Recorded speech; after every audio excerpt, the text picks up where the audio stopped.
गया वो खजाना,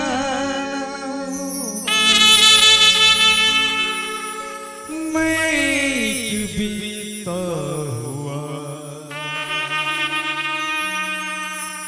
जमाना, मेरे दर्द पे रोए खुशियाँ,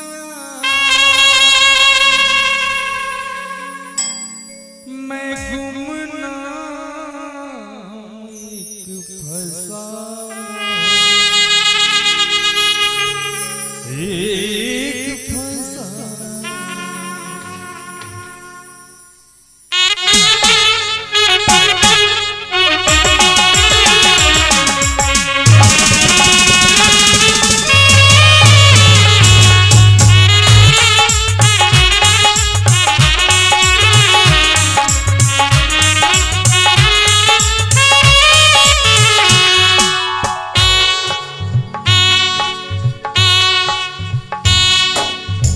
जान को मेरी छीन लिया है, दर्द ये कैसा दिल को दिया है।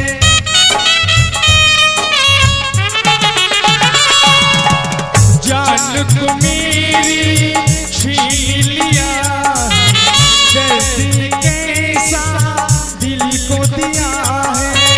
या तो मुझको पास बुला लगा ले, मैं तो न मांगू किसी दर तू बुला ले, बुला ले, बुला ले, बुला ले, मेरे महबूब से तू मिला दे। बुला ले, बुला ले, बुला ले रब्बा, मेरे महबूब से तू मिला दे।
बस में नहीं, मरना बस में नहीं, जिंदगी है ये कैसी पहेली।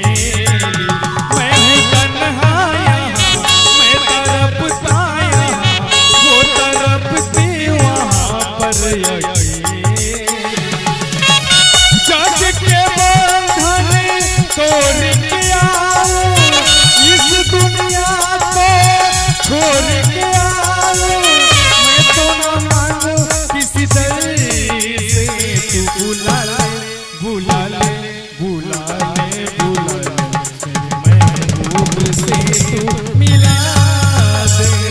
बुला ले, बुला ले, बुला ले रे रब्बा, मेरे महबूब से तू मिला दे। आप सुन रहे हैं संतोष बैंड के माध्यम से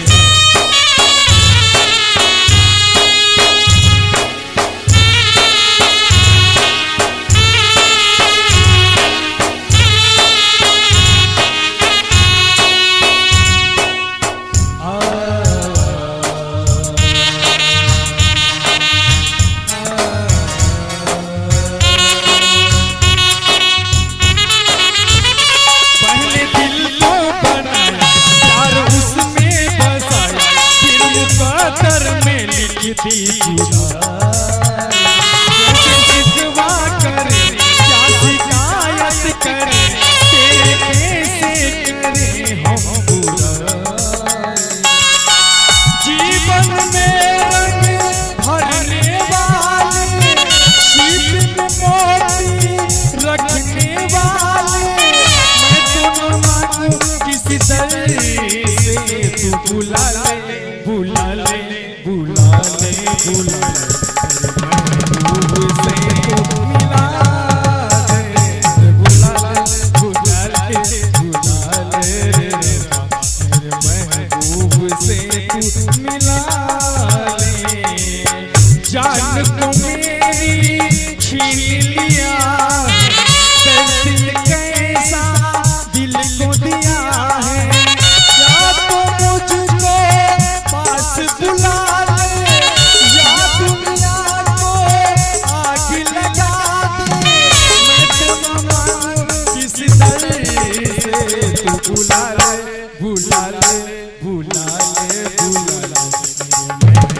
दोस्ती